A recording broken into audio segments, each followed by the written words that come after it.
Hi hello ನಮಸ್ಕಾರ ಎಲ್ಲರಿಗೂ. Welcome back to my ಚಾನಲ್ಗೆ ಎಲ್ಲರಿಗೂ ಸ್ವಾಗತ ಆ್ಯಂಡ್ ಗುಡ್ ಆಫ್ಟರ್ನೂನ್ ಎವ್ರಿವನ್. ಇವತ್ತು ನಾವು 21ನೇ ಅಧ್ಯಾಯವಾದ ರಾಷ್ಟ್ರೀಯ ಚಿಹ್ನೆಗಳು ಮತ್ತು ರಾಷ್ಟ್ರೀಯ ದಿನಾಚರಣೆಗಳ ಬಗ್ಗೆ ನೋಡೋಣ. ಈ ಹಿಂದಿನ ಕ್ಲಾಸಲ್ಲಿ 20ನೇ ಅಧ್ಯಾಯವನ್ನು ನೋಡಿದ್ವಿ. 20ನೇ ಅಧ್ಯಾಯ ರಾಷ್ಟ್ರೀಯ ಭಾವೈಕ್ಯತೆಯನ್ನು ನೋಡಿದ್ವಿ.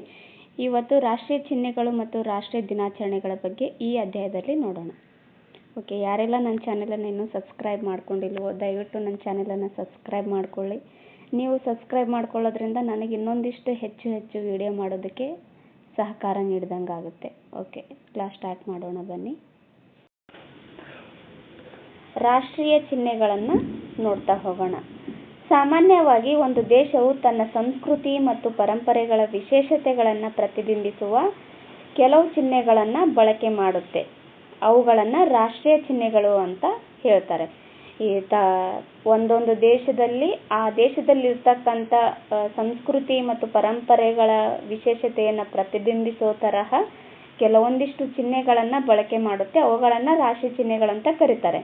ಮುಖ್ಯವಾಗಿ ರಾಷ್ಟ್ರಧ್ವಜ ಮತ್ತು ರಾಷ್ಟ್ರ ಲಾಂಛನವು ಒಂದು ದೇಶದ ರಾಷ್ಟ್ರೀಯ ಚಿಹ್ನೆಗಳಾಗಿರ್ತವೆ. ರಾಷ್ಟ್ರಧ್ವಜ ಆಗಿರ್ಬೋದು, ರಾಷ್ಟ್ರ ಲಾಂಛನಗಳಾಗಿರ್ಬೋದು, ಇವು ಆ ದೇಶದ ರಾಷ್ಟ್ರೀಯ ಚಿಹ್ನೆಗಳಾಗಿರ್ತವೆ. ಪ್ರತಿ ದೇಶಕ್ಕೂ ತನ್ನದೇ ಆದ ರಾಷ್ಟ್ರಗೀತೆ ಇದೆ.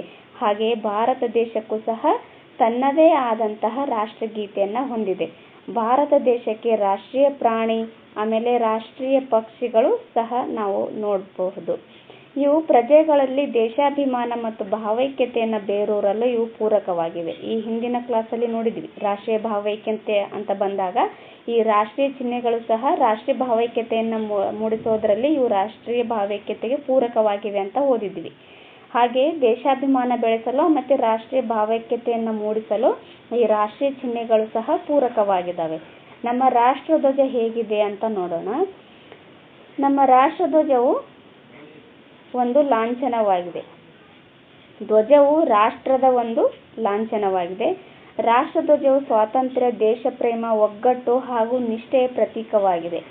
ರಾಷ್ಟ್ರಧ್ವಜ ಯಾವುದರ ಪ್ರತೀಕವಾಗಿದೆ ಅಂತಂದರೆ ಸ್ವಾತಂತ್ರ್ಯ, ದೇಶಪ್ರೇಮ, ಒಗ್ಗಟ್ಟು ಹಾಗೂ ನಿಷ್ಠೆಯ ಪ್ರತೀಕವಾಗಿ ಈ ರಾಷ್ಟ್ರಧ್ವಜವನ್ನು ನೋಡ್ತೀವಿ.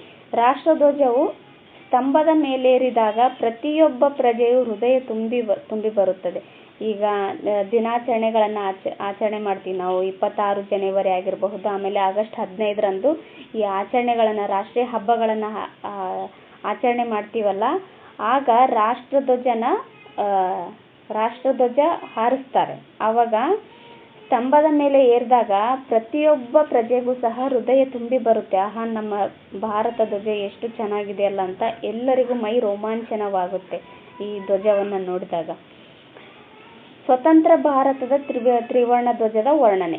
ನಮ್ಮ ರಾಷ್ಟ್ರಧ್ವಜವು 3 ಬಣ್ಣಗಳಿಂದ ಕೂಡಿದೆ. 3 ಬಣ್ಣಗಳಿಂದ, ಮೇಲೆ ಕೇಸರಿ, ಮಧ್ಯ ಬಿಳಿ ಇರುತ್ತೆ, ಆಮೇಲೆ ಕೆಳಗಡೆ ಹಸಿರು ಬಣ್ಣಗಳಿಂದ ಕೂಡಿದೆ. ಬಿಳಿ ಬಣ್ಣದ ಮಧ್ಯದಲ್ಲಿ ನೀಲಿ ಚಕ್ರವನ್ನು ಕಾಣ್ತೀವಿ. ನೀಲಿ ಬಣ್ಣದ ಚಕ್ರವಿದೆ. ಚಕ್ರದಲ್ಲಿ 24 ಅರಗಳಿವೆ ನೋಡು. ಇದು ಕೇಳಿದ್ರು ಈ ಪ್ರೀವಿಯಸ್ ಎಕ್ಸಾಮ್ಗೆ, ಈ PC ಎಕ್ಸಾಮ್ಗಂತೂ ಸಾಕಷ್ಟು ಬಾರಿ ಕೇಳಿದ್ದಾರೆ ಈ ಕ್ವಶನ್ನು.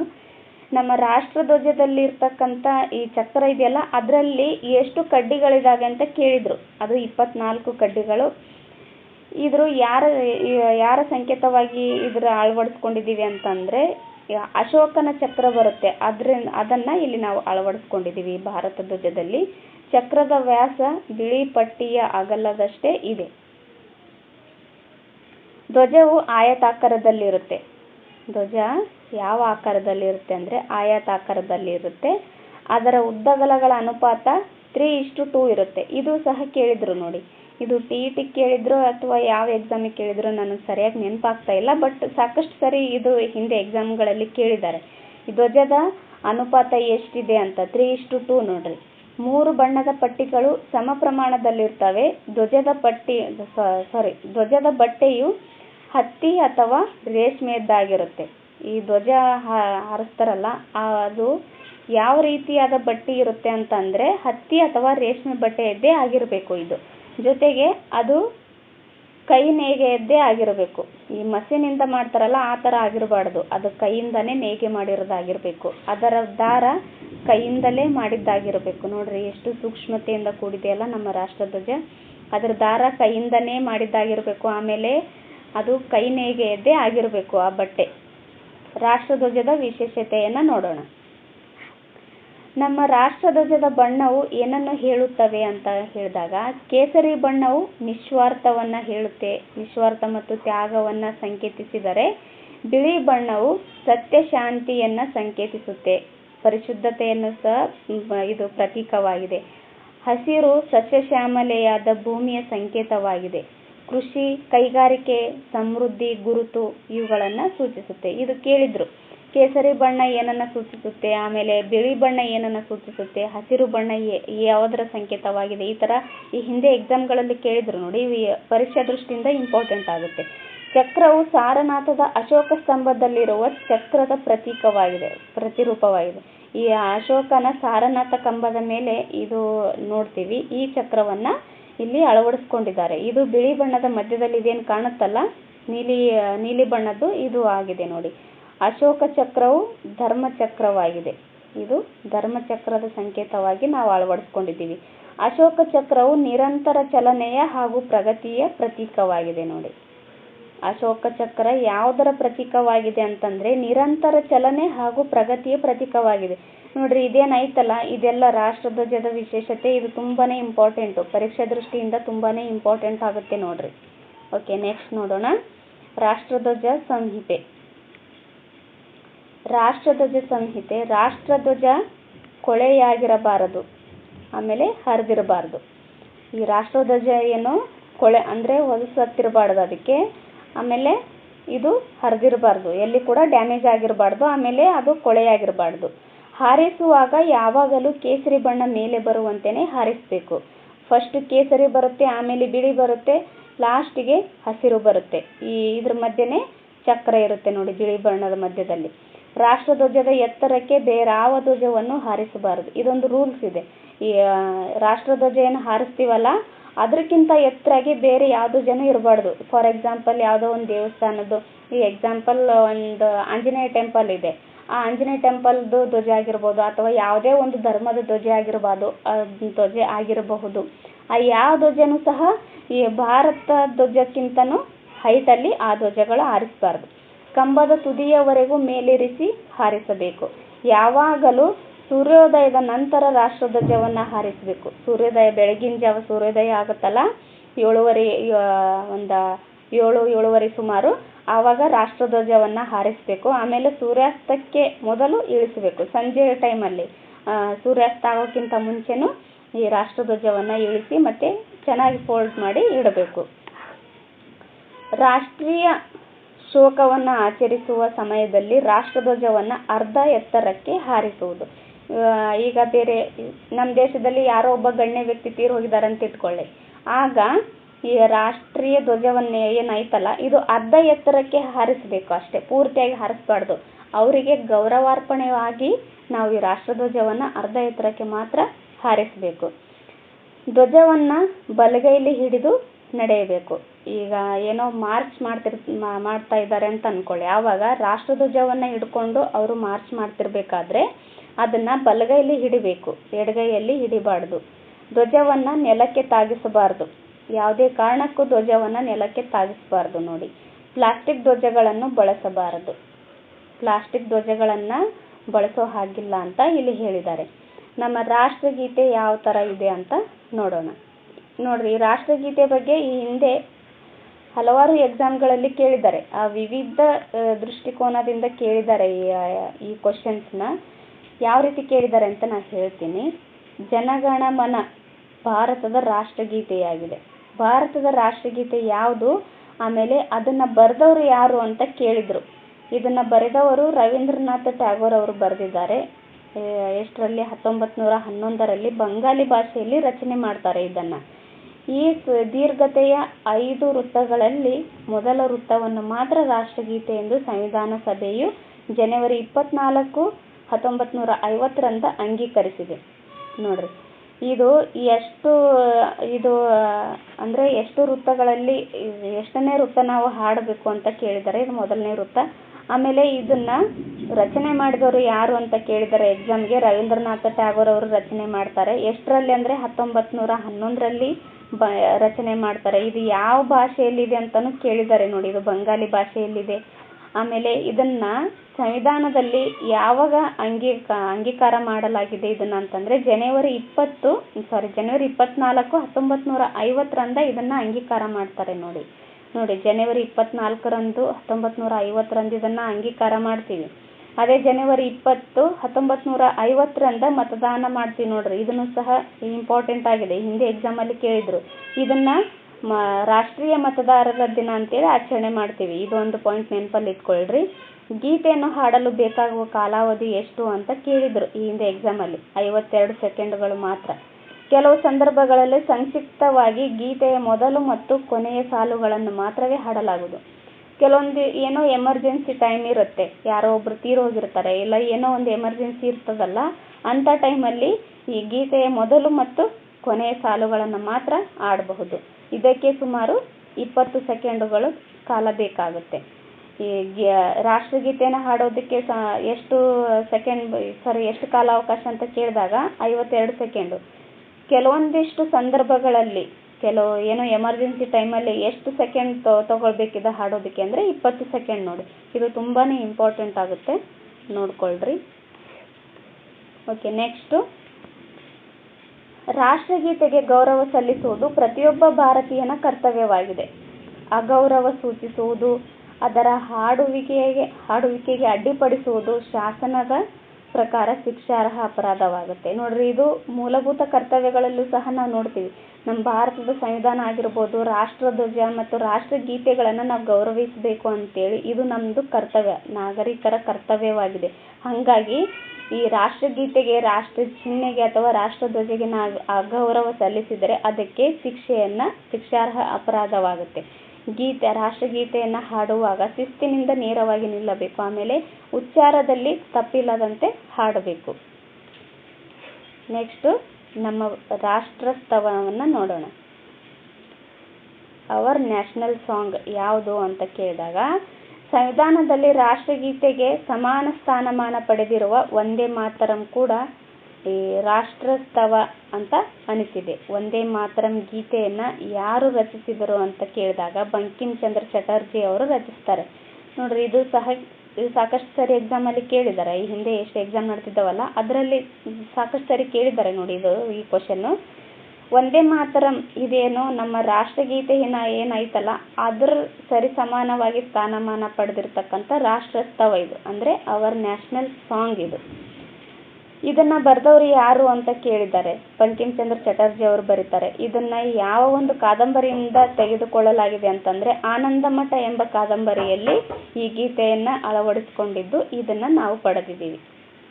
ರಾಷ್ಟ್ರ ಪ್ರೇಮಕ್ಕಾಗಿ, ದೇಶದ ರಕ್ಷಣೆಗಾಗಿ ಜನರು ತಮ್ಮ ಪ್ರಾಣವನ್ನ ಪಣವಾಗಿಟ್ಟು ತಮ್ಮ ಕೊನೆಯ ಉಸಿರಿರುವ ತನಕ ವಂದೇ ಮಾತರಂ ಹಾಡಿದ್ದುಂಟು. ಒಂದು ನಿಮಿಷ.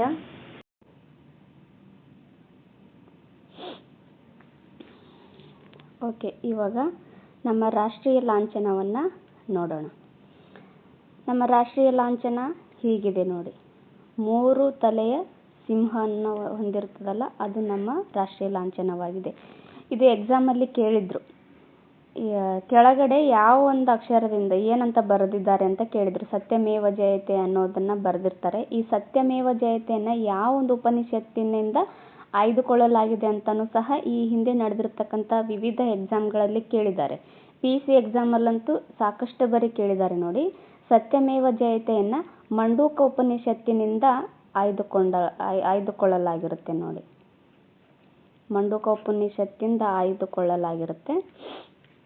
ಓಕೆ, ಸ್ಟಾರ್ಟ್ ಮಾಡೋಣ. ನಮ್ಮ ರಾಷ್ಟ್ರ ಲಾಂಛನವನ್ನೊಮ್ಮೆ ಗಮನಿಸಿ. ಇದು ನಮ್ಮ ರಾಷ್ಟ್ರ ಲಾಂಛನ.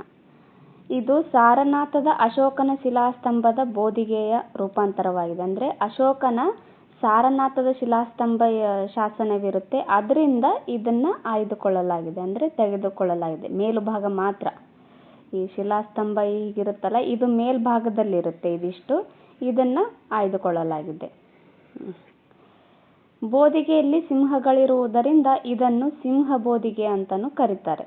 ಇದು ಬೋದಿಗೆ, ಇಷ್ಟು ಬೋದಿಗೆ ಮೇಲೆ ಸಿಂಹ ಇರೋದ್ರಿಂದ ಇದನ್ನು ಸಿಂಹ ಬೋದಿಗೆ ಅಂತ ಕರೀತಾರೆ. ಸಾರನಾಥದ ಸಿಂಹ ಬೋದಿಗೆಯು ನಮ್ಮ ರಾಷ್ಟ್ರ ಲಾಂಛನ ಅಥವಾ ಮುದ್ರೆಯಾಗಿದೆ.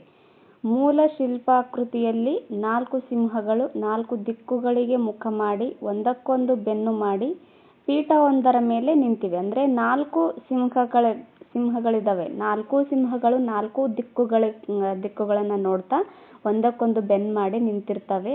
ಆದರೆ ಇಲ್ಲಿ ನಮಗೆ ಕಾಣೋದು ಓನ್ಲಿ 3 ಸಿಂಹಗಳು ಮಾತ್ರ ಕಾಣುತ್ತೆ. ಇನ್ನೊಂದು ಸಿಂಹ ಅಲ್ಲಿ ಮರೆಯಾಗಿರುತ್ತೆ, ಅದು ನಮಗೆ ಕಾಣೋದಿಲ್ಲ. ಪೀಠವು ಗುಂಡಾಗಿದೆ. ಅದರ 4 ದಿಕ್ಕುಗಳಲ್ಲೂ ಒಂದೊಂದು ಚಕ್ರವಿದೆ. ಆ ಚಕ್ರಗಳ ನಡುವೆ ಆನೆ, ಗೂಳಿ, ಕುದುರೆ, ಸಿಂಹಗಳ ಚಿತ್ರಣವಿದೆ. ಇದು ಕೇಳಿದ್ರು ನೋಡಿ. ನಮ್ಮ ರಾಷ್ಟ್ರ ಲಾಂಛನ ಐತಲ್ಲ, ಇಲ್ಲಿದೆ ನೋಡ್ರಿ. ಇಷ್ಟು ಇರಿ, ಒಂದು ನಿಮಿಷ ಬೇರೆ ಕಲರ್ ತಗೊತೀನಿ. ಇದೇನೈತಲ್ಲ, ಇಲ್ಲಿ ಕಾಣುತ್ತೆ ನೋಡಿ.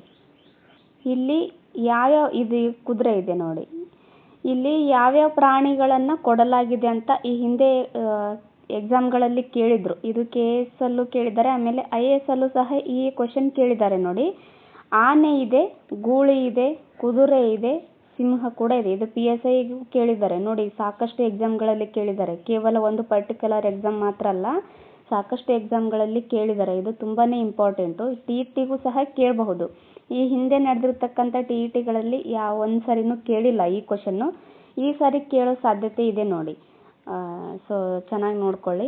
ಆನೆ ಇದೆ, ಗೂಳಿ ಇದೆ, ಕುದುರೆ ಇದೆ, ಸಿಂಹ ಇದೆ. ಈ 4 ಪ್ರಾಣಿಗಳ ಚಿತ್ರಣವನ್ನು ಅಲ್ಲಿ ನೋಡ್ತೀವಿ. ಪೀಠದಲ್ಲಿರುವ ಚಕ್ರವನ್ನು ಧರ್ಮಚಕ್ರ ಅಂತ ಕರೀತಾರೆ. ಇದೇನೈತಲ್ಲ ಚಕ್ರ, ಇದಕ್ಕೆ ಧರ್ಮಚಕ್ರ ಅಂತ ಕರೀತಾರೆ. ನಮ್ಮ ರಾಷ್ಟ್ರಧ್ವಜದ ಬಿಳಿಯ ಪಟ್ಟಿಯ ನಡುವೆ ಈ ಚಕ್ರದ ಚಿಹ್ನೆ ಇದೆ. ನಾವು ಈ ಹಿಂದೆ ನೋಡಿದ್ವಲ್ಲ, ಇದ್ರ ಮೇಲೆ ರಾಷ್ಟ್ರಧ್ವಜ ಅಂತ, ಅದರಲ್ಲಿ ಈ ಬಿಳಿ ಬಣ್ಣ ಏನಾಯ್ತಲ್ಲ, ಬಿಳಿ ಬಣ್ಣದ ನಡುವೆ ಒಂದು ಚಕ್ರ ಇದೆ ನೀಲಿ ಬಣ್ಣದಲ್ಲಿ. ಅದನ್ನು ಸಹ ಇದರಿಂದನೇ ತೆಗೆದುಕೊಳ್ಳಲಾಗಿದೆ ನೋಡಿ. ಭಾರತ ಸರ್ಕಾರವು ನಮ್ಮ ರಾಷ್ಟ್ರ ಲಾಂಛನವನ್ನು ಜನವರಿ 26, 1950 ಅಂಗೀಕರಿಸಿತು. ರಾಷ್ಟ್ರಗೀತೆಯನ್ನು ಯಾವಾಗ ಅಂಗೀಕಾರ ಮಾಡ್ತಾರೆ ಅಂತಂದರೆ ಜನವರಿ 24, 1950 ರಾಷ್ಟ್ರಗೀತೆಯನ್ನು ಅಂಗೀಕಾರ ಮಾಡ್ತಾರೆ. ಹಾಗೆ ಜನವರಿ 26, 1950 ಇದೇನೋ ರಾಷ್ಟ್ರ ಲಾಂಛನವನ್ನು ಅಂಗೀಕಾರ ಮಾಡ್ತಾರೆ ನೋಡಿ. ಕನ್ಫ್ಯೂಸ್ ಆಗಬಾರ್ದು. ರಾಷ್ಟ್ರ ಲಾಂಛನ 2 ದಿನ ಆದಮೇಲೆ ಅಂಗೀಕಾರ ಮಾಡ್ತಾರೆ, ಜನವರಿ 26, 1950. ಬಟ್ ಈ ರಾಷ್ಟ್ರ ಲಾಂಛನಕ್ಕೂ ಮೊದಲು ರಾಷ್ಟ್ರಗೀತೆಯನ್ನು ಜನವರಿ 24, 1950 ಅಂಗೀಕಾರ ಮಾಡ್ತಾರೆ ನೋಡಿ. ಇದು ಸಹ ಈ ಹಿಂದೆ ಎಕ್ಸಾಮ್ಗಳಲ್ಲಿ ಕೇಳಿದ್ದಾರೆ. ಇದನ್ನು ಸಹ ಕೇಳಿದ್ರು, ರಾಷ್ಟ್ರಗೀತೆಯನ್ನು ಯಾವಾಗ ಅಂಗೀಕಾರ ಮಾಡ್ತಾರೆ ಅಂತ. ಇದನ್ನು ಸಹ ಕೇಳಿದ್ದಾರೆ. ಸೊ ಇಂಪಾರ್ಟೆಂಟ್ ಆಗ್ತವೆ ನೋಡಿ. ಚಿತ್ರದಲ್ಲಿ 3 ಸಿಂಹಗಳು ಮಾತ್ರ ಕಾಣಿಸುತ್ತವೆ. ಪೀಠದ ಕೆಳಗೆ ದೇವನಾಗರಿ ಲಿಪಿಯಲ್ಲಿ ಬರೆದ ಸತ್ಯಮೇವ ಜಯತೆ, ಸತ್ಯ ಒಂದೇ ಗೆಲ್ಲುತ್ತದೆ ಎಂಬ ಮಂಡೂಕೋಪನಿಷತ್ತು ವಾಕ್ಯವಾಗಿದೆ. ಇದು ಸಹ ಕೇಳಿದ್ರು. ಇದು ಮಂಡೂಕೋಪನಿಷತ್ತು ಆಗಲೇ ಹೇಳಿದ್ನಲ್ಲ, ಕೇಳಿದ್ರು ಅಂತ. ಇದು ಯಾವ ಒಂದು ಲಿಪಿಯಲ್ಲಿದೆ ಅಂತಲೂ ಸಹ ಕೇಳಿದ್ರು ನೋಡಿ. ಈ ಒಂದು ಪೇಜ್ ಐತಲ್ಲ, ತುಂಬಾ ಇಂಪಾರ್ಟೆಂಟ್ ಆಗಿದೆ ನೋಡಿ. ದೇವನಾಗರಿ ಲಿಪಿಯಲ್ಲಿ ಈ ಸತ್ಯಮೇವ ಜಯತೆಯನ್ನು ಬರೆಯಲಾಗಿದೆ. ಆಮೇಲೆ ಸತ್ಯಮೇವ ಜಯತೆ, ಇದು ನಾನೇನು ಹೇಳಿದ್ನಲ್ಲ ಹಿಂದೆ ಕೇಳಿದ್ದಾರೆ ಎಕ್ಸಾಮ್ ಅಂತ, ನೀವು ಬೇಕಾದರೆ ಓಲ್ಡ್ ಕ್ವಶನ್ ಪೇಪರ್ಸ್ ತೆಗೆದು ನೋಡಿ, ಅದರಲ್ಲಿ ಗೊತ್ತಾಗುತ್ತೆ ನಿಮಗೆ. ಇದೆಲ್ಲವೂ ಸಹ ಈ ಹಿಂದೆ ಎಕ್ಸಾಮಲ್ಲಿ ಕೇಳಿದ್ದಾರೆ. ಸೊ TETಗೆ ತುಂಬಾ ಇಂಪಾರ್ಟೆಂಟ್ ಆಗುತ್ತೆ ನೋಡಿ. ನೆಕ್ಸ್ಟು ರಾಷ್ಟ್ರೀಯ ಪ್ರಾಣಿ, ಪಕ್ಷಿ ಮತ್ತು ಹೂ. ರಾಷ್ಟ್ರೀಯ ಪ್ರಾಣಿ, ರಾಷ್ಟ್ರೀಯ ಪಕ್ಷಿ ಮತ್ತು ರಾಷ್ಟ್ರೀಯ ಹೂ ಯಾವುದಿದಾವೆ ಅಂತ ನೋಡೋಣ. ಹುಲಿ ನಮ್ಮ ರಾಷ್ಟ್ರೀಯ ಪ್ರಾಣಿಯಾಗಿದೆ ಹಾಗೂ ನವಿಲು ನಮ್ಮ ರಾಷ್ಟ್ರೀಯ ಪಕ್ಷಿಯಾಗಿದೆ. ತಾವರೆ ನಮ್ಮ ರಾಷ್ಟ್ರೀಯ ಹೂ, ಇಲ್ಲಿದೆ ನೋಡಿ. ಬಂಗಾಳದ ಹುಲಿ ನಮ್ಮ ರಾಷ್ಟ್ರೀಯ ಹುಲಿಯಾಗಿದೆ. ಆಮೇಲೆ ರಾಷ್ಟ್ರೀಯ ಪಕ್ಷಿ ನಮ್ಮ ನವಿಲಾಗಿದೆ. ರಾಷ್ಟ್ರೀಯ ಹೂ ಯಾವುದು ಅಂತಂದಾಗ ತಾವರೆ ಆಗಿದೆ ನೋಡಿ.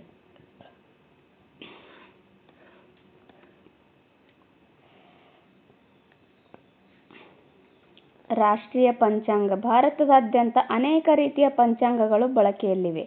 ದಿನನಿತ್ಯದ ಬಳಕೆಗೆ ಇಡೀ ರಾಷ್ಟ್ರಕ್ಕೆ ಅನ್ವಯಿಸುವ ಏಕರೂಪದ ಪಂಚಾಂಗ ಇರಬೇಕೆಂದು ಭಾರತ ಸರ್ಕಾರವು 1957 ಮಾರ್ಚ್ 22ರಂದು ರಾಷ್ಟ್ರೀಯ ಪಂಚಾಂಗವನ್ನು ಆಚರಣೆಗೆ ತಂದಿತು.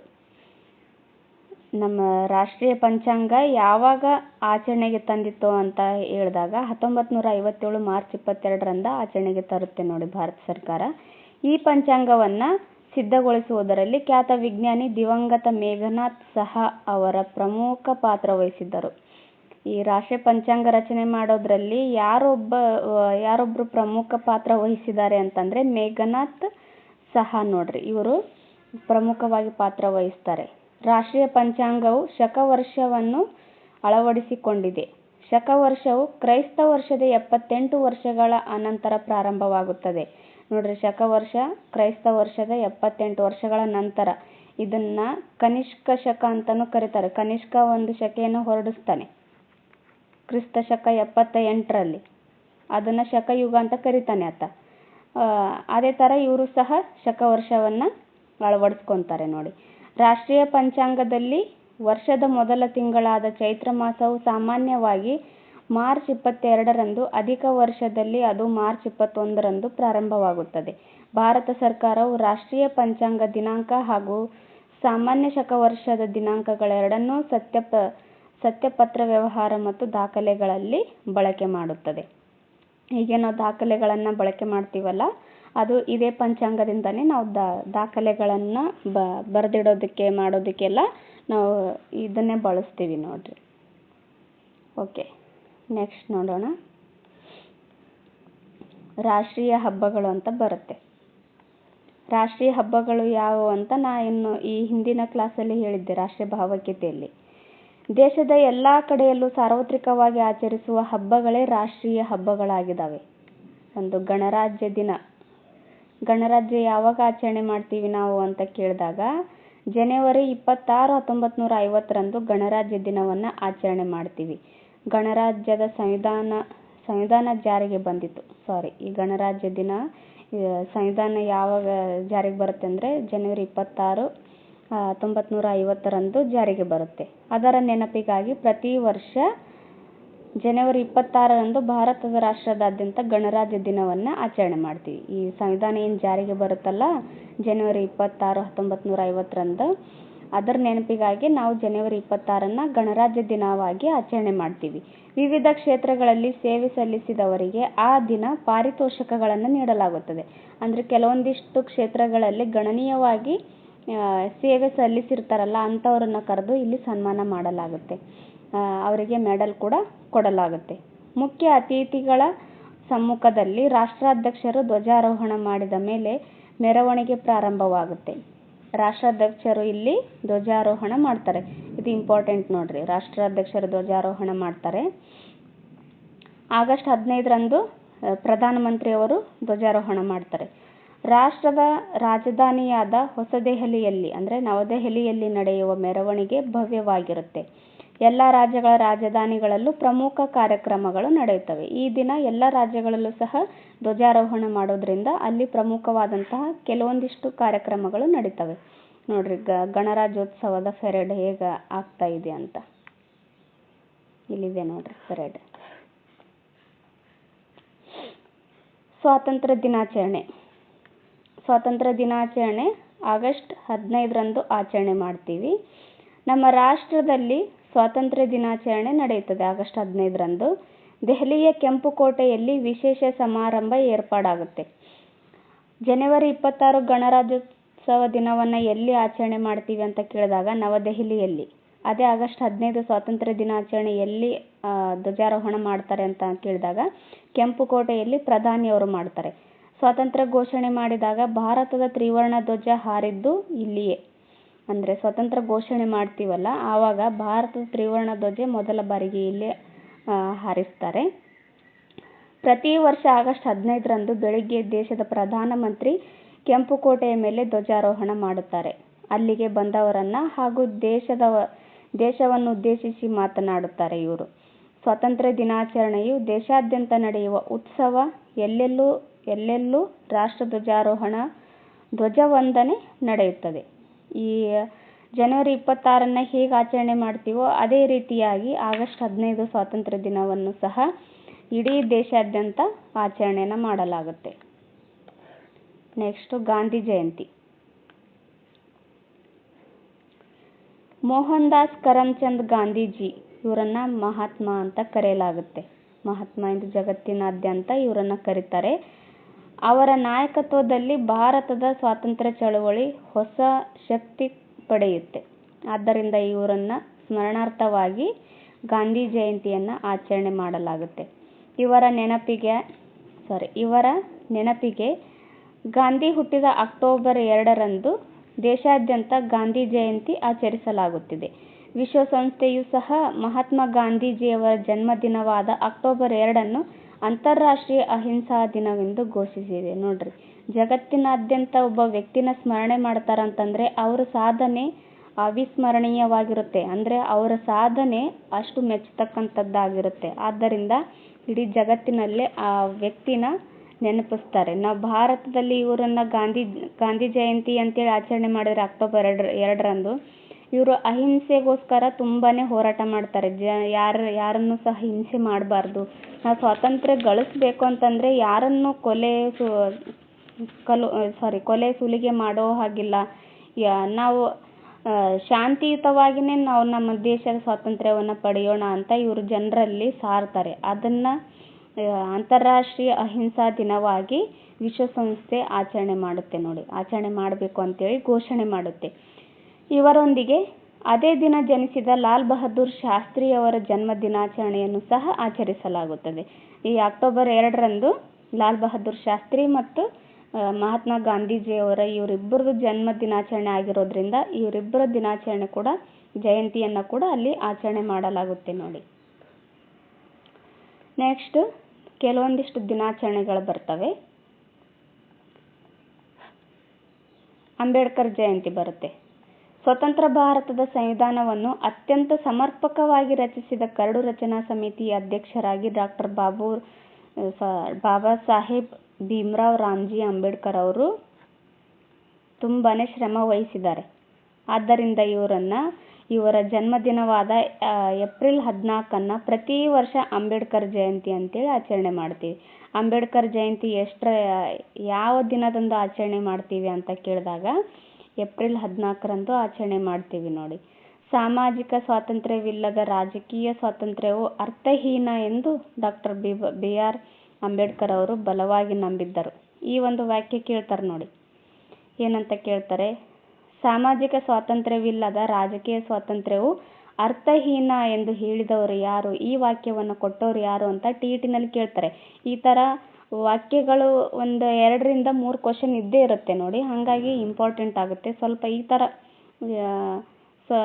ಈ ಥರ ಮಹಾನ್ ವ್ಯಕ್ತಿಗಳು ಹೇಳಿರ್ತಕ್ಕಂಥ ವಾಕ್ಯಗಳು ಸ್ವಲ್ಪ ಗಮನ ಹರಿಸ್ಬೇಕು ನೀವು. ಈ ಥರ ಹೇಳಿದವರು ಯಾರು ಅಂತ ಕೇಳಿದಾಗ ಡಾಕ್ಟರ್ BR ಅಂಬೇಡ್ಕರ್ ಅಂತ ಗೊತ್ತಿರಬೇಕು. ಇವರು ಜಾತಿ ತಾರತಮ್ಯದ ಬಗ್ಗೆ ಅಧ್ಯಯನ ನಡೆಸಿ ಅವುಗಳ ವಿನಾಶಕ್ಕೆ ಹೋರಾಟಗಳನ್ನು ರೂಪಿಸ್ತಾರೆ. ಮಹದ್ ಮತ್ತು ಕಾಲಾರಾಮ್ ಚಳುವಳಿಗಳನ್ನು ರೂಪಿಸಿದರು. ಈ ಮಹದ್ ಮತ್ತು ಕಾಲಾರಾಮ್ ಎಂಬ ಚಳುವಳಿಗಳು ನಡೀತಾವಲ್ಲ, ಅದನ್ನು ರೂಪಿಸಿದವರು ಇವರೇ. ಇವರು 3 ದುಂಡು ಮೇಜಿನ ಪರಿಷತ್ತಿನ ಸಮಾವೇಶಗಳಲ್ಲಿ ಭಾಗವಹಿಸ್ತಾರೆ. 3 ದುಂಡು ಮೇಜಿನ ಸಮ್ಮೇಳನಗಳು ಲಂಡನ್ನಲ್ಲಿ ನಡೆಯುತ್ತೆ. ಆ 3 ದುಂಡು ಮೇಜಿನ ಸಮ್ಮೇಳನಗಳಲ್ಲಿ ಇವರು ಭಾಗವಹಿಸ್ತಾರೆ.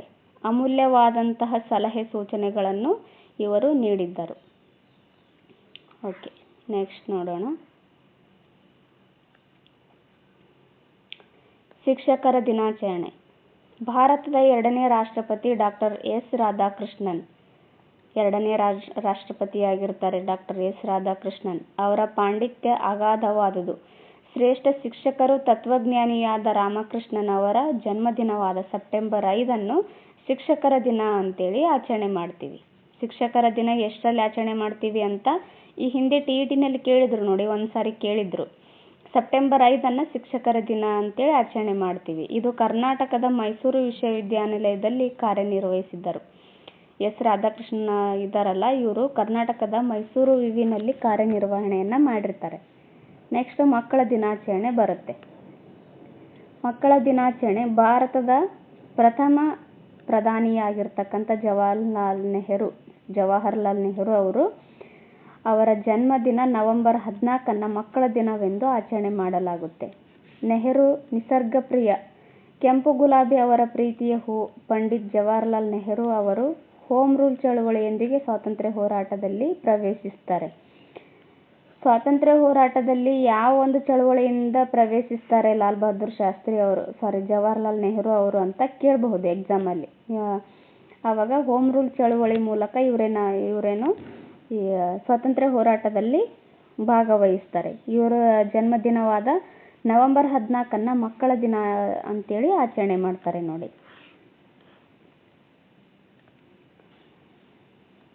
1921ರಲ್ಲಿ ಲಾಹೋರ್ ಅಧಿವೇಶನದಲ್ಲಿ ಅಧ್ಯಕ್ಷರಾಗಿರ್ತಾರೆ ಇವರು. ಇದು ಇಂಪಾರ್ಟೆಂಟ್. ಲಾಹೋರ್ ಅಧಿವೇಶನದ ಅಧ್ಯಕ್ಷತೆಯನ್ನ ಯಾರು ವಹಿಸಿದ್ರು ಅಂತ ಕೇಳ್ತಾರೆ. ಇದು ಲಾಲ್ ಬಹದ್ದೂರ್ ಶಾಸ್ತ್ರಿ. ಅದು ಎಷ್ಟರಲ್ಲಿ ನಡೀತದೆ ಅಂತಲೂ ಸಹ ಕೇಳಿದ್ದಾರೆ ಎಕ್ಸಾಮಲ್ಲಿ.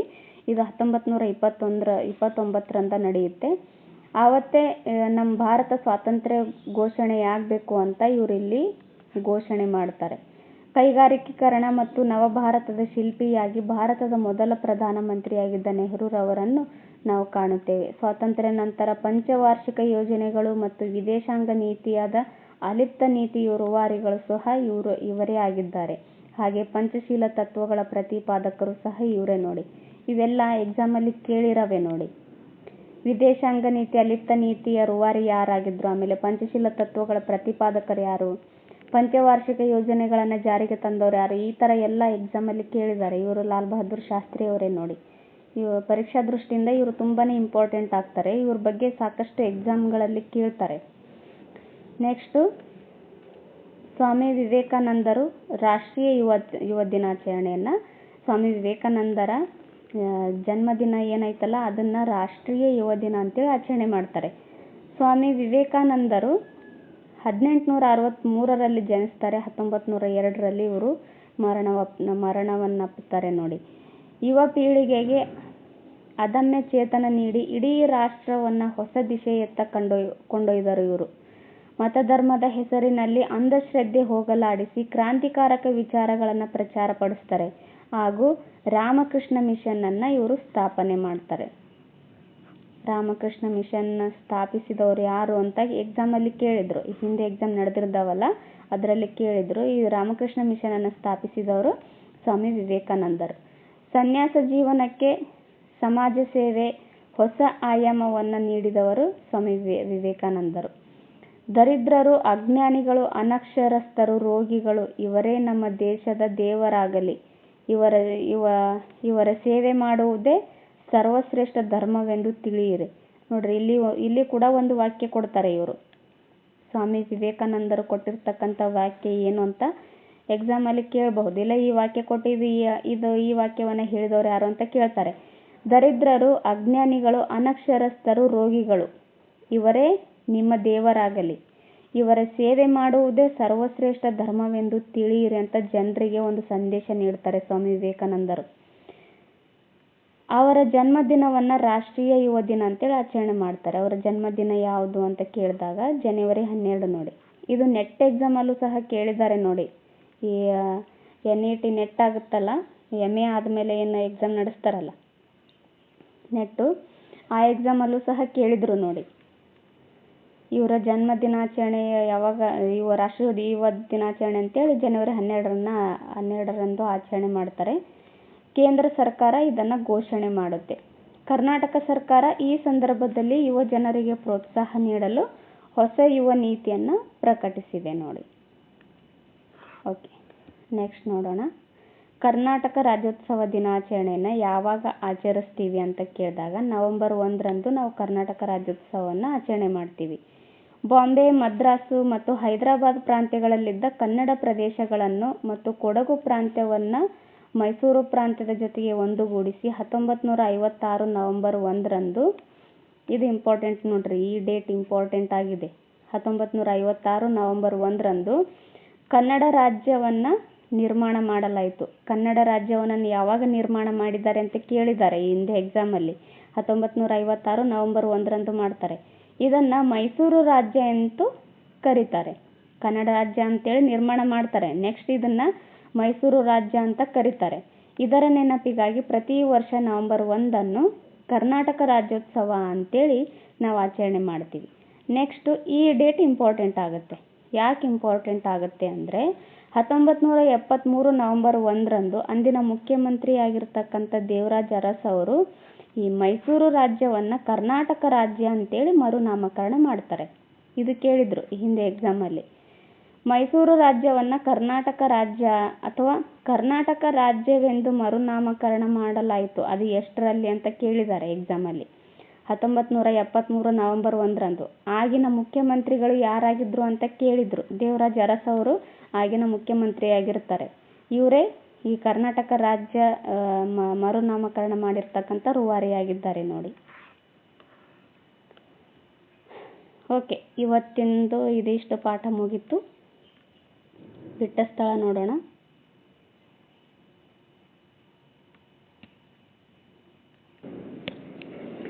ನಮ್ಮ ರಾಷ್ಟ್ರೀಯ ಧ್ವಜದ ಬಿಳಿಯ ಬಣ್ಣವು ಯಾವುದರ ಸಂಕೇತವಾಗಿದೆ ಅಂತ ಕೊಟ್ಟಿದ್ದಾರೆ. ಒಂದು ನಿಮಿಷ, ಇಲ್ಲಿ ಕೆಲವೊಂದಿಷ್ಟು ಡಿಸ್ಟರ್ಬೆನ್ಸ್ ಆಗ್ತಾ ಇದೆ.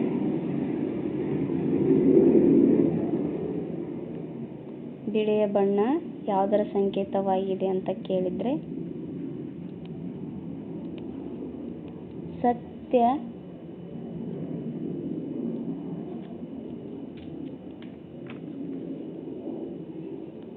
ಶಾಂತಿ, ಪರಿಶುದ್ಧತೆಯ ಸಂಕೇತವಾಗಿದೆ ನೋಡಿ.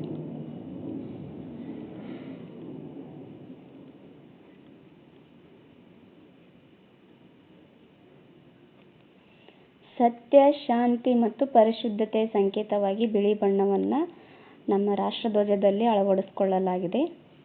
ರಾಷ್ಟ್ರಸ್ತವವನ್ನು ರಚಿಸಿದವರು ಯಾರು ಅಂತ ಕೇಳಿದ್ದಾರೆ. ರಾಷ್ಟ್ರಸ್ತವ ಅಂದರೂ ಒಂದೇ, ಈ ರಾಷ್ಟ್ರೀಯ ಹಾಡು ಅಂದರೂ ಒಂದೇ ನೋಡಿ, ಮತ್ತೆ ಕನ್ಫ್ಯೂಸ್ ಮಾಡ್ಕೊಳ್ಬೇಡಿ. ಬಂಕಿಮ್ ಚಂದ್ರ ಚಟರ್ಜಿ ಅವರು ಈ ರಾಷ್ಟ್ರಸ್ತವ ಅಥವಾ ರಾಷ್ಟ್ರೀಯ ಹಾಡನ್ನು ರಚಿಸಿದ್ದಾರೆ. ಮೈಸೂರು ರಾಜ್ಯಕ್ಕೆ ಕರ್ನಾಟಕ ಎಂದು ಎಷ್ಟರಲ್ಲಿ ಮರುನಾಮಕರಣ ಮಾಡಲಾಗಿದೆ ಅಂತ ಕೇಳಿದ್ದಾರೆ. ಇವಾಗೇ ನೋಡಿದ್ವಲ್ಲ, 1973 ನವೆಂಬರ್ 1ರಂದು ಕರ್ನಾಟಕ ಅಂತೇಳಿ ಮರುನಾಮಕರಣ ಮಾಡ್ತಾರೆ. ಆವಾಗ ಯಾರಿರ್ತಾರೆ ಮುಖ್ಯಮಂತ್ರಿ ಅಂತ ಕೇಳಿದ್ದಾರೆ ಎಕ್ಸಾಮಲ್ಲಿ. ದೇವರಾಜ ಅರಸು ಅವರು ಮುಖ್ಯಮಂತ್ರಿ ಆಗಿರ್ತಾರೆ ನೋಡಿ. ಇವರನ್ನು ಹಿಂದುಳಿದ ವರ್ಗಗಳ ಹರಿಕಾರ ಅಂತ ಕರೀತಾರೆ ನೋಡಿ, ದೇವರಾಜ ಅರಸು ಅವರನ್ನು. ಇವರು ಮುಖ್ಯಮಂತ್ರಿ ಆಗಿದ್ದಾಗ ಕೆಲವೊಂದಿಷ್ಟು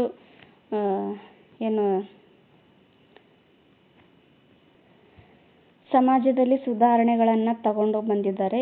ಇವರು ತುಂಬಾ ಇಂಪಾರ್ಟೆಂಟ್ ಆಗ್ತಾರೆ ನೋಡಿ.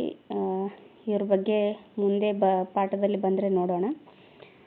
ಕೆಂಪು ಕೋಟೆಯ ಮೇಲೆ ಯಾರು ಧ್ವಜಾರೋಹಣ ಮಾಡ್ತಾರೆ ಅಂತ ಕೇಳಿದಾಗ ಪ್ರಧಾನಿಯವರು ಧ್ವಜಾರೋಹಣವನ್ನು ಮಾಡ್ತಾರೆ. ಪ್ರಧಾನಿಯವರು ಈ ಕೆಂಪು ಕೋಟೆ ಮೇಲೆ ಆಗಸ್ಟ್ 15ರಂದು ಧ್ವಜಾರೋಹಣವನ್ನು ಮಾಡ್ತಾರೆ. ಆಗಸ್ಟ್ 15ರಂದು ಸ್ವಾತಂತ್ರ್ಯ ದಿನಾಚರಣೆಯನ್ನು ನಾವು ಆಚರಿಸ್ತೀವಿ. ಅದನ್ನು ಧ್ವಜಾರೋಹಣ ಮಾಡೋರು ಪ್ರಧಾನಿಯಾಗಿರ್ತಾರೆ ನೋಡಿ. ಓಕೆ, ನೆಕ್ಸ್ಟು ಈ ಭೂಗೋಳದ ಪಾಠಗಳನ್ನು ನೆಕ್ಸ್ಟ್ ಕ್ಲಾಸಲ್ಲಿ ನೋಡೋಣ. ಓಕೆ, ಇದಿಷ್ಟು ಇವತ್ತಿನ ಕ್ಲಾಸ್ ಆಗಿತ್ತು. ಯಾರೆಲ್ಲ ಈ ಕ್ಲಾಸ್ ನೋಡ್ತಾ ಇದ್ದೀರೋ ದಯವಿಟ್ಟು ನನ್ನ ಚಾನೆಲ್ನ ಸಬ್ಸ್ಕ್ರೈಬ್ ಮಾಡ್ಕೊಳ್ಳಿ.